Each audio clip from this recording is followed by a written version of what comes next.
Hello viewers, গত দুই পর্বতে আমি দেখিয়েছিলাম কিভাবে গালভ খারাপ হয়েছে কিনা আপনারা বুঝবেন এবং খুলবেন। আর দ্বিতীয় পর্বতে দেখিয়েছিলাম কিভাবে গালভটা খাঁজার ভিতরে ইনস্টল করবেন। আজ তৃতীয় পর্বতে ইনশাল্লাহ আমি আপনাদেরকে দেখাইতে চলেছি কীভাবে হিটারের ভিতরে গালভটা ইনস্টল করবেন। তো আপনারা প্রথমে দেখে নিয়েছেন যে আমি গালভটা সুন্দর করে হিটারের ভিতরে প্রবেশ করালাম। প্রবেশ করানোর পরেই যে নাটগুলো আছে, 8টা নাট আছে, 8টা নাটকে সুন্দর মতো নাটগুলো ইনস্টল করতেছি ইনশাল্লাহ। তো অবশ্যই নাটগুলোকে খাঁজ মিলিয়ে অবশ্যই লাগাবেন, কারণ এটার ডান দিকে বাম দিকে একটা লক থাকে। তো লক অনুযায়ী নাটগুলোকে প্রথমে বসানোর পরে দিয়ে আপনার রেঞ্জ হোক, আপনার ডালি হোক, আপনার টাইট দিয়ে থাকবেন ইনশাল্লাহ 13 নম্বর ডালি। অনেক ক্ষেত্রে 13 নম্বর নাট, অনেক ক্ষেত্রে 17 নম্বর নাট হয়ে থাকে। তো বেশিরভাগই 13 নম্বর নাট হয়ে থাকে।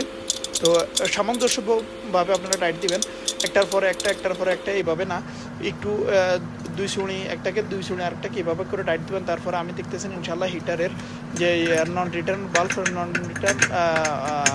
এয়ার ফ্লো বাল্ব যেটা আছে ওটা ইনস্টল করে দিলাম এবং ইনশাল্লাহ হিটারের কানেকশনটা করে দিতেছি।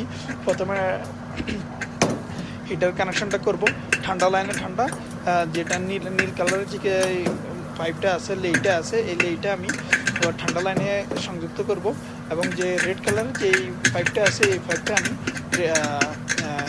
গরম পানির যে লাইনটা আছে ওই লাইনটাতে আউট লাইনে কানেকশনটা করব।